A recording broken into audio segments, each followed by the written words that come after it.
It is Wednesday, October 2nd, 2024. This is another edition of Baseball Today presented to you by Booking.com. Booking.yeah. That is my man, Trevor Plouffe. I am Chris Rose, producer Dan along for the ride as well. Were you like me and just sat on the couch for 8 straight hours watching baseball? I did. I sat and watched on my living room couch for the most part. I switched between there and my backyard. I wanted to get some fresh air. I also went and played tennis this morning. I don't think you did that. No, I did not. I got on my old man walk. I had to get Okay, as long as you got some steps in, that's all. You know, we do. You and I'm going to live till I'm 115. Yeah. So I'll have to do this show without you for like 15 years. Okay, good. I was wondering how long. Yeah, like 15 years. But we got to keep the steps in, especially when you got 4 baseball games to watch a day. No, it was great, man. It was fun. A lot of good baseball. Some boring baseball, I thought. Yeah, there was some of that. There was some. But all in all, we had some great moments, and we're going to get to all of it right now, man. Let's start with the one that was the nightcap out at Petco Park. The Atlanta Braves had to travel all the way cross country. Chris Sale did not make the wild card roster. He actually stayed back in Atlanta in case they do win this series. Maybe he'll be ready for the divisional round against the Los Angeles Dodgers. Who knows? But they're down to a must-win situation, and it got off on the wrong foot for the 21-year-old Smith Sharver because he faced Fernando Tatis Jr. Here's Fernando Tatis. He swings, sends one high and deep to left. He's watching, so are 44,000 others. Oh, what a start for the Padres as Tatis leaves the building, and this place is on its feet. Padres lead it 2-0. It was the best start the Padres could ask for because it was Tatis, and he just lights that place up unlike any other player. And then it was the worst possible start for a 21-year-old who had pitched one game with the big league club this year. Yeah, I mean, this was the game I was talking about that I thought was, I don't want to use the word boring, but it seemed like it was over from that moment. Great moment to start. I screamed when that happened. Like, oh my, that swing was as ferocious as they come. You can't throw a 4-seam fastball, 94 miles an hour, middle into that guy. He's hunting those heaters. He did not miss it. After that, even though for most of the game it was only 3-0, so pretty close game. Higgy ends up hitting the homer to make it 4. It felt like it was 100-0, and I'm not really sure why. I mean, Michael King was on point. And then they got the bullpen, so I get that. But it felt like it was a much larger lead than 3-0. It felt like the life wasn't there for the Braves. And how can you fault them, man? Like, they are running on fumes, literally tired from playing a doubleheader the day before. Everyone's hurt. Most of their bullpen high leverage guys were out today, most likely. I don't know. Snicker said he was going to throw him, but I don't know if I believe that. It just felt like this game was over after that swing. Well, in part because Michael King was just dominant. He was dominant. Seven shutout innings, 12 strikeouts, didn't walk a batter. Unbelievable. Great for him. Remember, we talked on Tuesday's show saying, well, were we a little surprised they didn't go with a different order? And then once again, I talked to my buddy, Daniel Jeremiah from NFL Network, biggest Padres fan that I know. And he's like, no, King is the dude. And he is. He has made it so that the Juan Soto trade was more than just palpable for the San Diego Padres. Like, if they extend him and Soto walks and Higgy hit the home run and they ended up using Thorpe in the deal to go get Dylan Cease. And, oh, by the way, Vasquez, whom they got in the deal, helped keep the Arizona Diamondbacks out of the playoffs when he pitched against them on Saturday night as well. So it just was perfect, I thought, for Michael King and the Padres. He was nasty, and we talked about, I mentioned this to Jake a couple of minutes ago. You're talking about Ozzie Albies having to hit right-handed against right-handed pitching. Does it against Edwin Diaz, who throws cross body a little bit, but Michael King, the deception and having to go up against that. I mean, Ozzie was overmatched, and he's overmatched by King all night like this. Whether it was a slider away, whether it was a backdoor 2-seamer, like it was tough for me. I felt bad for him. Like, he's going up there giving everything he has. Obviously, he's hurt. He can't hit left-handed. He's going up there trying his best, but this was just not a good matchup for him. And I really point to him as being like the guy that has to be the spark plug for the Braves if they want to get anything done. Well, so now it comes down to game 2, and it's Joe Musgrove, the local boy, who's been great in his 9 starts since he came back from the injured list at the beginning of August. In fact, in 6 of those 9, he allowed 1 earned run or nothing. So he's been damn good. Max Fried, a 2012 first-round pick by the San Diego Padres, who never played for the big league club, is going to try and keep his Atlanta career going and the Braves season going. Now, there were some people I saw on social media who were like, why didn't they just throw Fried on 3 days rest? Like, wouldn't that have been a better option? Yeah, there's an easy answer to this. Yes. Oh, that was one of those guys. I wondered why. Okay, can I explain it to you? It's very simple. Needs to be a free agent at the end of the year? Nope. They didn't have Sale. They don't have Schwellenbach to throw. Morton threw on Sunday. Lopez, who threw the previous 2 days, is going to be their game 3 starter. So that still means you need somebody to throw game 2. So what happens if Fried goes on short rest, and there's a terrible history of hold on, listen to me, on short rest in the playoffs, and you lose game 1, now you're down to somebody who you have zero confidence in to keep your season alive, at least now. Do you think they had confidence in Spichauer today? No, absolutely not. Do you? I don't know. You could go either way on this. I No, you don't really can't. feel I don't really feel strongly that they should have started Max Fried. I do feel strongly that they kind of picked the wrong guy. I don't know, man. Well, but I mean, they were going to pick the wrong guy. Putting Spichauer in that situation is crazy to me. But they didn't have much of a choice. We went over that the other day. They did have other choices. None of them were great. I understand that. Right. Start Aaron Bummer then.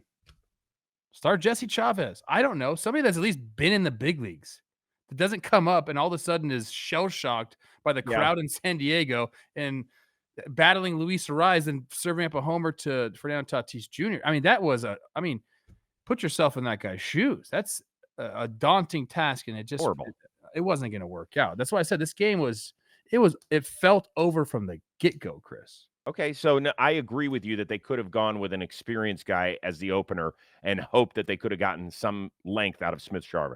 That's fine. That part I agree with. Max Fried, to me, was not an option because I would rather have him on full rest in game 2 where it is you need a win. And at least you know you've got a guy who can get it done. The only thing is, remember, Max Fried did start Game 6, 2021 World Series where the Braves won it all down in Houston. But his last 2 postseason starts, he's given up 9 runs in just over 7 innings. So he's got to lock in here. He's got to lock in. All right. We're going to move on to the other National League Series where the Mets, they didn't have any issues against the Milwaukee Brewers. They were down a couple of times. Luis Severino kind of righted the ship. We'll talk about that momentarily. But New York got back into this because they kind of turned the tables on the Brewers and used their blueprint. And that ball was smoked, almost 102. Oh, that play flagged down by Hoskins. Leads over to Payamp. Save. And here comes the run in as Taylor is able to score. And we're tied up at 4. Mets would eventually score 4 more and win this one. Take a 1-0 lead in the best of 3 series. That play, I thought, exemplified what the Mets were all about. We talked about this on Tuesday's show, that we felt like the Brewers could steal 90 feet in a second against New York, and they were going to have to be leery of that. This was a play that you would expect to see out of the Milwaukee Brewers, not the New York Mets.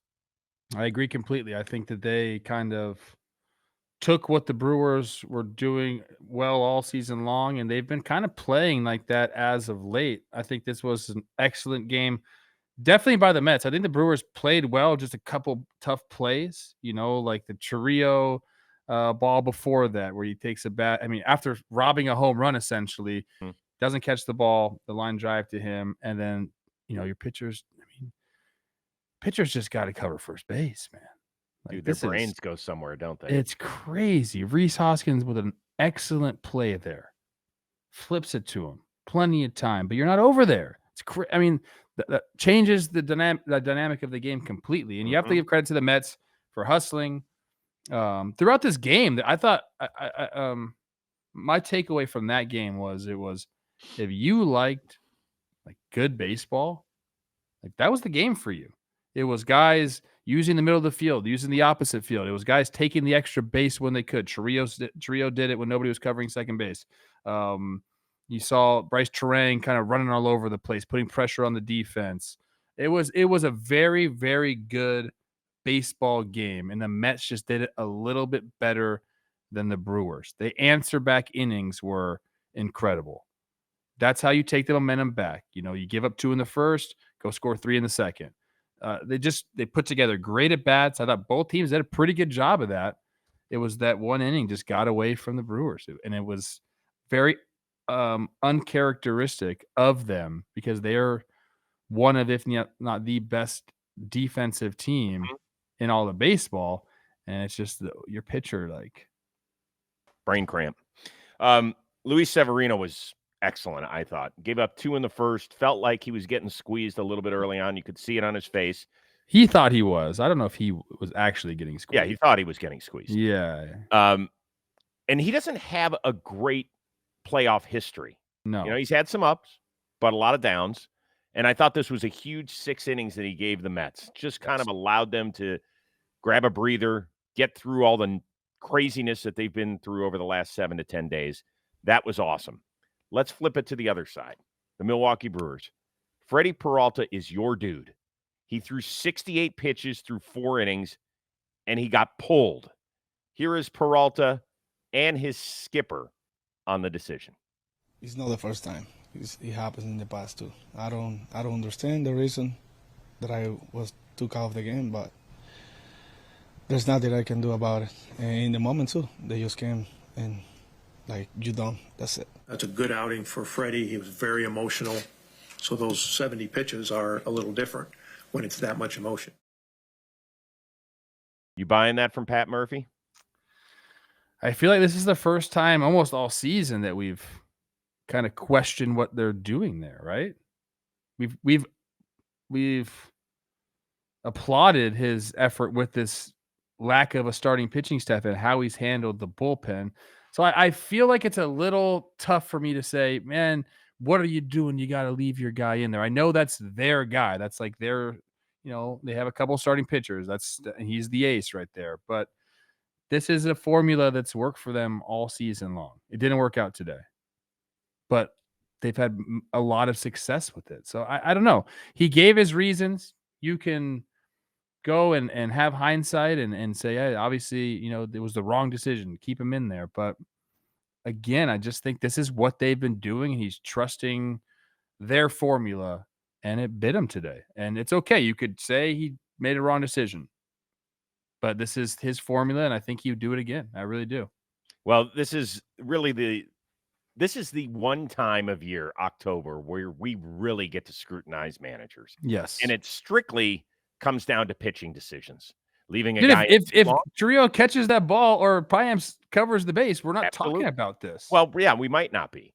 The only thing is that Freddie had kind of settled down and had retired 9 in a row. Yes. And so at that point, you're thinking, okay, 68 pitches, even if it's been an emotional, and guys do get spent. I've talked to a bunch of guys who say playoff baseball is such a different animal that adrenaline runs out of your tank very, very quickly. And so I understand that aspect of Pat Murphy's narrative.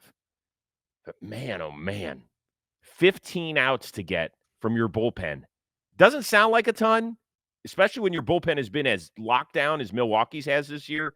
But that is a lot in playoff baseball. So if he could have given you 3 or 4 or 5 more outs, man, you just feel a little bit better about yourself. But I agree, but like as you mentioned, this is one of the best bullpens in baseball. I think your team has the best bullpen in baseball. Second ERA for the Brewers, third in WHIP. I mean, they've relied on this group to get the job done. So they didn't get the job done today, and it wasn't necessarily. I mean, I think you have to give more credit to the Mets than anything. Absolutely, you do. Absolutely. They had incredible at-bats after incredible at-bats. They kept it going. They hustled, using the opposite field. They just did it today. They have that mojo right now, man. So, like, yeah, you can question these decisions by Pat Murphy, but in the end, it's the Mets just got the job done. Yep. Let's get to something interesting that John Boy actually broke down, did a quick breakdown. Jesse Winker got that huge triple, and as he was rounding the bases, looked like he stared down his old teammate Willie Adames, gets to third, starts yakking with him. Here's both guys on what transpired. What was Adames saying to you after that?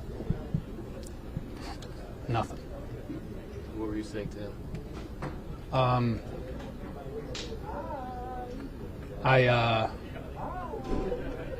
I don't really want to speak on it. I just want to focus on the game tomorrow. It was surprising that he, that he was saying some stuff, but, like I say, I guess, that's part of his personality. It was just a little bit of a surprise to me, but, we don't back off. Jesse Winker spent a season up in Milwaukee where he had a sub 600 OPS and sub 200 batting average. It was not a lot of fun for him up there. People are going to wonder. We're never going to get an answer. Aren't you dying to know, though? Yeah, I mean, I don't know if he was bad because he got hit in the series before. Yeah. So maybe there was a little leftover resentment there. I don't know what it was. It was. But you want to know. I like stuff like that. I do. I think it's fun to see fiery competitors out there. I talk about it all the time. This is an entertainment business. Those guys were entertaining. It was good. And look, dude, I think you don't want to wake a sleeping giant and Adames. You don't want to wake a sleeping giant. I think Winker has been a giant, man. He's been a stud for them. A great knock today. So I don't really have much on it. It just is what it is, man. It's playoff baseball. Everyone's energy is running so high. You ever have guys like who didn't have a good experience somewhere and they start shit talking the other team? Have you played with guys? Do you have any sort of recollection of that happening? Not really. But I understand guys not having a good experience and just wanting to beat that team. Yeah. But it was interesting. You could see the gears turning in Winker's head as he was looking for I think it was honestly just like straight course adrenaline. With both those guys. There's like, wait, what? Like it was just so much pent up energy or something. I don't think it was. I think if those guys like met in the hallway, they'd be like, "What's up, dude?" Like, I don't think there's like a lot of animosity there. I think it was just like spur of the moment. Like, what'd you say? What'd you say? What'd you say? I'm dying to see Winker get an extra base hit and end up at second base later today. I want to see it. One other note: Sean Manaea going for the Mets to try and close out the series. It'll be Frankie Montas trying to save the season for the Milwaukee Brewers. And the only question I've got about that, I had to see when Tobias Myers had pitched. It's more recent than Montas. Myers went on Saturday, so that once again would be short-ish rest, 3 days for a guy who's, I'm sure, never done it before since this is his first year. Yeah. Frankie Montas is a veteran, but he hasn't been very good. And Savali threw 3 innings tonight. Yeah, so I don't know. I think, look, you want to bet Tobias has his spikes on tomorrow, ready to go? Yeah, because you'll just have to figure it out on Thursday. I mean, you have to get through. Yeah. That's it. I mean, if he gets in trouble in the first inning, you have to have guys up. We say this it's the beauty of playoff baseball. When that sand is running out of the hourglass, you damn well better figure out a way to slow that drainage. Yes. So that was fun game, especially for Jolly Olive and the Mets. You know what we all need a little bit more of? To get off our ass with bold flavors. Refreshing citrus kick. Mountain Dew is going to get you off your ass and have you feeling like you're on an actual mountain. That's a mountain where the weather is always perfect. Your friends are ready to hang, and a day of epic proportions awaits. So go outside, do something fun and competitive with your friends. I don't care whether it's longest drive contest, longest throw contest, you're throwing a frisbee, you're playing frisbee golf, you're doing some fishing. You could set up a monitor outside, grab your headset and do some gaming. You could do kickball, you could do wiffle ball, you could do pickleball, you could invent a new ball. I don't care what it is, but do it because the mountain is calling and you should answer. So grab your friends, grab an ice cold Mountain Dew wherever refreshing beverages are sold, and do the do. Let's hop on over to the American League. Both road teams, a winner.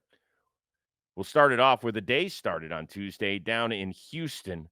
Tarek Skubal, dominant through 6 shutout innings. And the bullpen, whew, made him sweat a little bit, but got out of there with a dub. And the 2-2 hit sharply right at Torkelson. And the Tigers hold on and win this one 3-1 as the Astros leave the bases loaded and all of Motown can exhale. I'm proud of this group because it's exactly who we are and exactly how we talk. And we talk about pressure on the bases. We talk about good at bats. We talk about passing the baton. I mean, all those things came through, with Tarek on the mound too. So I don't think it's a small thing today in the first playoff game from a lot of these guys that they look eerily familiar to the last 2 months. I will agree with him. That is exactly who the Tigers are. They don't score a ton. They don't hit the ball out of the park. They singled Framber Valdez to death, and then they just let their stud take over. Yeah, I mean, this was the formula for them. Get a great start by Scoobs, and he did, man. He looked nasty today. God, he was awesome. Just filling the strike zone up, putting the pressure on them, saying, if you want to swing, swing. I got nasty stuff. I'm not going to get behind the count. Not going to give you cookies. It was a very, very impressive outing for them. And you mentioned, that what was it? Was it the top of the second when they scored all those runs? So top of the second, yeah. Jake Rogers, 3-0 swinging, not getting too big, base hit up the middle. Nice. Trey Sweeney, base hit up the middle. Matt Vierling, base hit up the middle. Just really good quality at bats. I don't think Framber had his ace stuff, so they took advantage of that. I did think that the Tigers had great at bats. It wasn't just that inning; it was all game long. Like they weren't chasing pitches; they were making Framber come into the strike zone, and Framber just didn't have the location today. Sinker was up. And they just weren't trying to do too much. And that's when people have a lot of problems with Framber is you try to do too much. Like they just basically took what was given to them, strung together some hits, and then, you got your dog on the hill, dude. I want to read you a quote from Matt Vierling of the Tigers, who had faced Skubal in the minor leagues. He said, when I would face him, I felt like he was staring right through me. That's awesome. He's a big guy in the mound. He is very big, intimidating force out there. It's a lot of movement, big old legs coming at you. It's not a comfortable at bat whatsoever.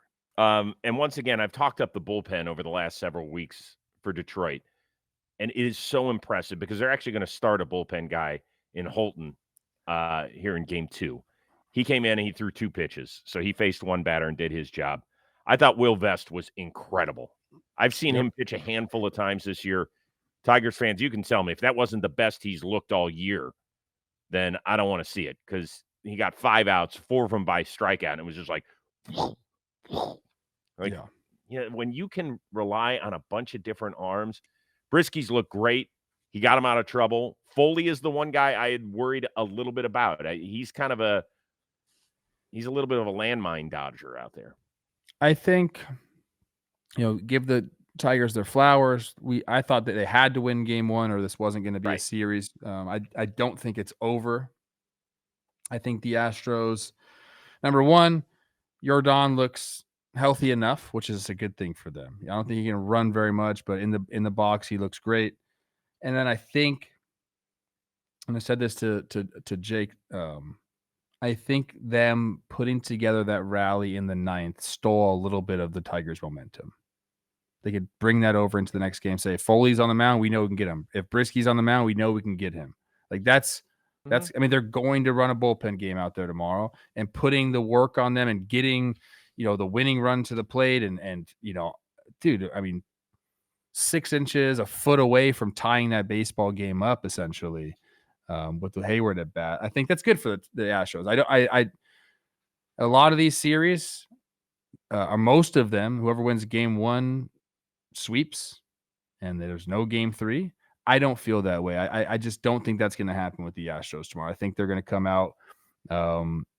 Whatever rust was on them is gone. They're gonna do I think they're going to win tomorrow. I do. Well, this is a great opportunity for Hunter Brown to continue his development, which has been astronomical, no pun intended, but this season he's been great. And he's a kid that grew up in Michigan. So I imagine this is a huge opportunity for him, a lot of fun to get that game 2 start. It's weird, though. Houston has dropped 6 straight playoff games at home. Yeah. To fans, that's a much bigger deal, I know, than it is inside the clubhouse. But they have to know, based on what happened against the Rangers in the ALCS, that this is now a thing that people are talking about. I know this is not like some groundbreaking analysis, but Houston needs to go score first tomorrow. Go score first, put the pressure back on Detroit, and get back into this series. I mean, in one game, anything can happen. I just said that I think Houston's going to win. I have no idea, dude. It's baseball. One freaking game. That's why these wild card series are so crazy. It's a little bit like blitzball. Whenever Moylan and I are calling blitzball, we always say, boy, in a game, you've got to score first, because if you leave it for the other, oh, man. I really believe I think that is the key for the Astros. So whether that means you got to bunt someone you don't normally bunt, like get the runner over, get him in, get this lead, put the pressure back on the Tigers. Oh, boy. Brian Kenny's going to hate you. I don't care what Brian Kenny has to say. Speaking of that, we should go on to the next game where I think they probably should have bunted. Oh, boy. You want to get there? Yeah. Okay. Another AL Central team relied on an all-star left-handed starter to throw 6 shutout innings. He went pitch for pitch against Corbin Burns, and then actually better than a pitch because Lucas Ursig came in and slammed the door shut. Royals over O's. Another 1-2 pitch. He struck him out. Lucas Ursig the save. And 4 Royals pitchers combined on the first postseason shutout on the road in Kansas City Royals history. So 1-0 is the final in that one. Do we just have to come to grips with the fact that the Royals aren't going to ever score any runs, and they're going to nickel and dime you to death, and they hope they get a great performance out of their starting pitching, and that their bullpen is on that day, and that's how they're going to win? That's their formula. I mean, it's get hits with your top guys with runners in scoring position, and that's exactly what happened today. I mean, Bobby Witt comes through for them. I thought it was interesting. So, a lot of stuff happened in this game that I thought was interesting. Corbin Burns not a guy that holds runners on very well. It's well documented. So Maikel Garcia taking advantage of that, stealing that base. Bobby Witt ends up driving him in. I thought that there was some wasted opportunities for the Orioles early in the game. We just talked about scoring first. You get there, I believe it was the the third inning, excuse me. Cedric leads off with a double. You're 9 hitters up. I'm in for the bunt there. I know you want to play for a crooked number, but go get your ace the lead. I'm telling you, there is something about playing with the lead. It just makes you looser. You don't feel that dread anymore. It puts the pressure on the other team. I thought that was a missed opportunity for them. McCann ends up striking out, and then Gunnar and Westberg, they go down as well. But I thought that was an opportunity for them to go and get that lead. Okay, I'm no math major. The Orioles are definitely going to have to score more than 0. Yes. If they want to keep their season alive. With that being said, Burns was phenomenal, right? Yes. I mean, starting pitchers just don't work into the 9th inning of playoff games anymore. And that guy was still out there before he got pulled. But to let Bobby Witt Jr. beat you with 2 outs and not pitch around the American League batting champion, I love me some Vinny Pasquantino, but this was his first game in 6 weeks. 6 weeks. If Vinny beats you, good job, dude. I am not throwing anything near the plate against Bobby Witt. Brandon Hyde said afterward, that was his call. Corbin Burns, he's a grown man. That's fine. Well, what's your job as a manager and as a pitching coach? Can't you send somebody out there and just take a deep breath? I know he's one of the best in the game. But, dude, that's what your job is. I'm looking at something right now. I really don't know the answer here. And, yeah, I figured that was the case with the cutter. Righties actually hit him better than lefties. It was an interesting decision. I mean, I like that he went after him as a baseball fan. You want to Right. see that match. You want to see the matchup. I Okay, want to see fine. Corbin Burns go up against Bobby Witt. I have no rooting interest in this game. I want to see it play out. I know Orioles fans feel differently. But I mean, yes, there's some more strategy by the Orioles that didn't work out. I think you should have bunted James McCann in the third inning. Probably should have walked Bobby Witt Jr. there. Got to get the runner in from third base. James McCann again striking out. I believe that was in the fifth inning. Like there were some things that the Orioles did not get done. And then, like we've talked about with the Royals and your guards all season long, they were 1 for 3 runners in scoring position. They got the guy over there. They stole the base and they got the job done. And it was one of their guys. 5 That's hits. the formula. I know. They got 5 singles, and that was it. They're the first team. I read a note on social media, and I apologize for not giving credit to whomever put it out, but my brain was all over the place, so I apologize for this. If it's you, let me know. My fault. First team to have no extra base hits, to have just 4 over the minimum hit, so they had 31 total hitters, and win a playoff game. This is the only time it's happened in the history of the sport.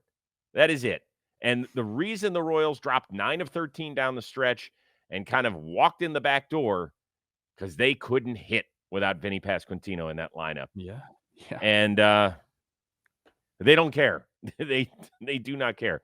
Let's give Cole Reagans his flowers too, by the way.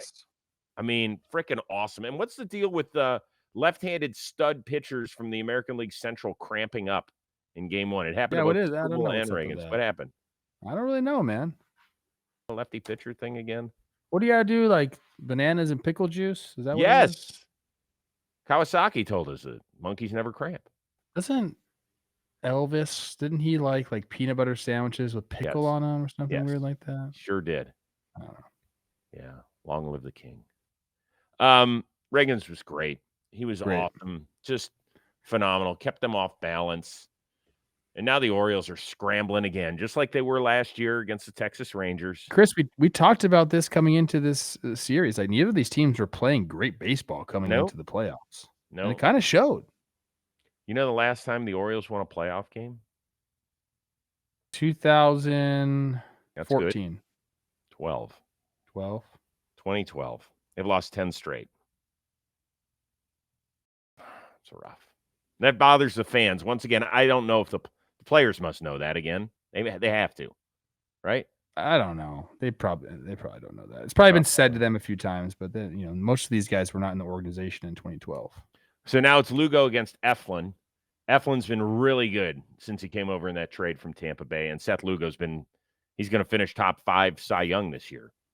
Like this is not an easy chore for Baltimore. I don't know how they got to get that place rolling, man. It was damp, it was rainy outside. Yes, it was packed, but it didn't. Adley's got to do something. I think Adley, if he comes up with a big hit, that'll just re-energize everybody. Or I mean, Gunnar can do it too, but I think if the team sees Adley being himself, which he hasn't been for months, they need a spark, man. They do. Because like Houston had 0 energy until the 9th, and this happens when you go against a great stud pitcher who's shutting you down and you're not doing anything offensively. I've sat in those games when you're the home team and you can't do anything. What are you going to stand up and cheer when it's 3-0 the other squad? It's hard. Yeah, exactly. Something. Yeah, they mentioned that on one of the broadcasts. I think it was maybe yesterday in the doubleheader or 2 days ago in the doubleheader with the Braves. Like Braves need to get something going. Like it's not that easy just to conjure up emotion, dude. Yeah, and I always love the questions after the games to the players. Like, so how do you fix that? Well, I mean, it's not like these guys aren't trying to give good at bats. It's just some days you got it and some days you don't. I mean, agreed. Shit, I don't know. I understand the question, but I don't know what the answer could be other than we'll try and square them up tomorrow a couple times. I will say this about the series. If you watched them all, which I did, I thought that group, the broadcasting group for the Royals-Orioles game was really good. I liked them. Okay, so that was the second game. So Boog and Glanville did who did the second game? They did Mets-Brewers. Yeah, they did which they're good. I'm kind of used to them. You hear them. The Padres Braves was like the Sunday Night Baseball crew. Like they're Right. good. Sean McDonough did it, right? And Jess, right? Wasn't it Jess Yeah. Mendoza? I know. I was listening to him And and I was like, Passan was there too. the information was good. I liked what they were talking about. The cadence was really good. I thought it was good. Yeah, Passan was doing the interviews in the dugout, and then he went over to Washington Wizards practice. Sorry, kidding.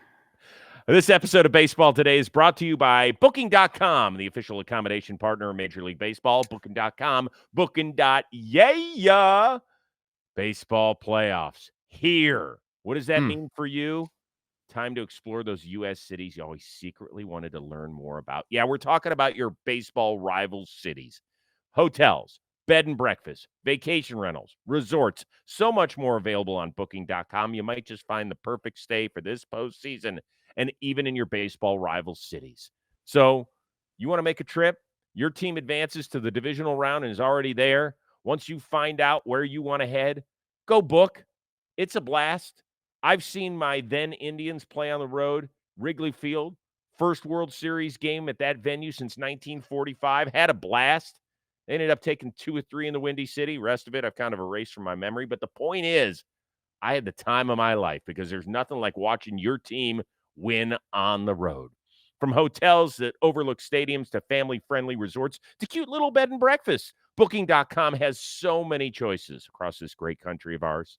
The right stay can make you a fan of any U.S. city, yeah, even your baseball rivals. So book today on Booking.com and download the Booking.com app today. Enjoy your trip.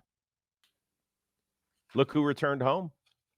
Buster Posey already had an ownership stake in the San Francisco Giants. He's in. Farhan Zaidi out as president of baseball ops. We're in the memory-making business. It's ultimately entertainment. It's an opportunity for grandparents and parents to share memories with friends. It's an opportunity for strangers sitting out in the bleachers to share a great memory that happens at the ballpark and that can be talked about from that time on for the rest of their life, potentially. You gave that a funny look. Why? Yeah, he stole my line. That's The my entertainment line. business? Yeah. Okay. I respect that, Buster. Okay. What's your reaction to this?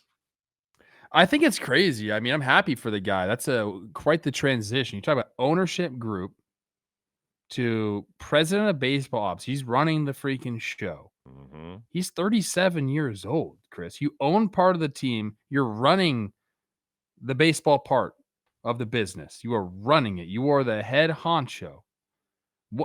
What's to stop this guy from DHing a few games? How freaking awesome would that? I own the team. I run the show, and I'm going to put myself in the hit. That would be awesome. That. We're in the entertainment business. We are. He might bring back Kung Fu Panda.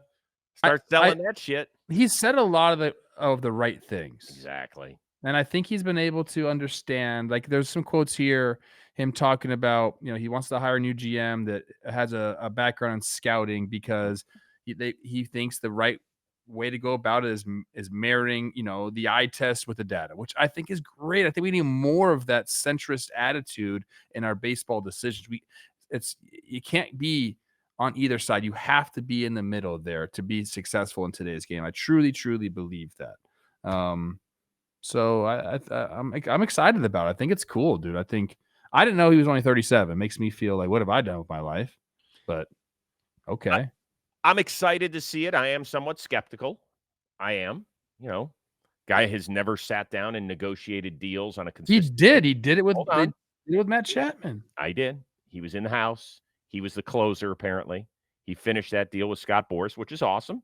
I'm talking about wooing a free agent. Now, I have heard that he has been involved in some of those meetings when they're recruiting pitches, right? Now, but he's not running the show, though. You're right. It's a different thing. It is totally different when you're saying, I am the one who makes the ultimate decision instead of, hey, San Francisco's a great place where you can win multiple rings like I did 3 and 5 years. I understand. The pitch is totally different now. But I do worry a little bit. John Elway played with one franchise. Different sport, but hear me out. Right? Hall of Fame quarterback for the Denver Broncos, won 2 Super Bowls, eventually became the dude, the decision maker in Denver. Peyton Manning fell into his lap, and they won Super Bowl 50. And then after that, they could not find a quarterback to save their life. And they were like, get Elway out of here. Isn't that every team in the NFL can't find a quarterback? There's about 5 teams that have quarterbacks in the NFL. That's a valid statement. But my point is this. Buster Posey, if you were to rank the most popular San Francisco Giants of the last 40 years, how high is he on that list? He's very high. Very high. You could make an argument he's one. You could. I don't know San Francisco Giants history as well as you do, so I don't know who played there within the last 40 years. I'm assuming Barry Bonds is pretty high up on the list. Right. Yes, Barry Bonds is high up on the list, but he has his detractors. Buster Posey does not have any detractors in the Bay Area. So my point is that he is the dude right now. And you're right. He said all the right things when he was announced as the president of baseball ops. Unless he delivers another World Series, then it's going to take a hit. You think his legacy will take a hit? Not his. Yeah, I mean, yeah, to some degree. He is putting himself out there because if you put up another clunker next year and the year after that, and you're a middling 500 team, yeah, people are going to start to question what you're doing 100%. Yeah. But dude, I mean, this guy is. I don't know if there's been a baseball transition like this. So Chris Young just won. Yeah, sure. He doesn't own part of the Rangers. No, he doesn't. But he went from GM. He was an assistant GM, I believe. He was in the league office for a while. Then he became the GM, and now I believe he's the president of baseball ops there in Texas. He went to Princeton. Buster Posey, of course, went to the Princeton of the ACC at Florida State. So it's all kind of the same. It's all kind of the same. Gosh, if Florida State's like Princeton. Hey, I'm rooting for him. Do you know why? We are going to be forever linked. The two of us. Do you want to know why? Yes. I called Buster Posey's first hit in the major leagues. Oh, nice. Yeah. Very nice. Did you do a good job? No. Fox Saturday Baseball. I believe it was an infield hit. I want to say in 2009, like September-ish, something like that. And so we'll always have that memory together. I like that for you guys. Yeah. I doubt he knows it. I'm curious to see how it goes. Yes, I am too. I think it's fascinating. And I hope to have him on the Chris Rose rotation soon. I would like to, because part of it is, you want to play the Buster Posey money earning game? Oh, yeah. I mean, he's earned a lot, I'm assuming. 12 years he played. Probably signed a good $200 million contract. So I'm going to go with $252 million. I believe I saw 171 earlier. Oh, I thought he got more than that. I think he got like 100. Oh, let me check it out, Chris. It's not that hard, man. Okay, why don't you look? I thought if I remember correctly, I saw 171. Yeah, I knew he had a big contract. I didn't know how big it was. I don't know if he got one of those like Ryan Braun contracts. I always find it fascinating when guys who 171, yeah, who are this age, he's got 4. Oh, here's the call. Let's hear it. This guy undoubtedly the future behind the dish for the Giants. The question is, what do they do with this lineup?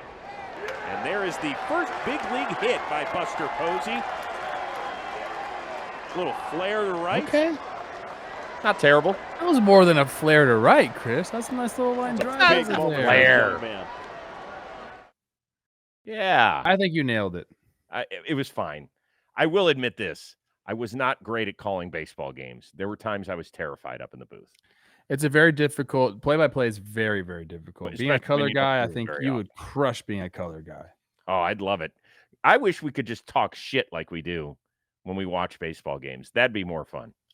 I am putting this out there right now. I'd like never put my hat in the ring for any of these things, but I want to call a playoff baseball game next year. So I'm gonna make it happen. You know what? We're like Oprah. We make dreams come true. You get a playoff game, and you get a No, Chris. I think I'm one of the best in the business. I deserve it. You are great. I liked listening to you this year. Why don't you put your analyst hat on and very quickly give me the 4 winners? Padres, Braves. Just for the games today. For game 2. Padres. I agree. Mets, Brewers. Mets. I agree. Tigers, Astros. Astros. Okay. Royals, O's. Probably the most difficult one for me, but I think the Orioles find a way to get it done. I think there'll be 2 game 3s, both in the American League. I think the Royals get it done. I can see that. I think we have 1 game on Thursday, and I think it'll be in Houston. That's my guess. Okay. But once again, we could be wrong. All right, we are back at it again on Thursday. We cannot wait to see everybody's smiling faces. Not that we get to see yours. You get to see ours. But it'll be awesome. We'll call it a date then. For our one-of-a-kind producer, Dan Rourke, the uber-talented Trevor Plouffe, who this time next year will be calling a playoff game. I am Chris Rose. We will see you Thursday here on Baseball Today, presented to you by Booking.com.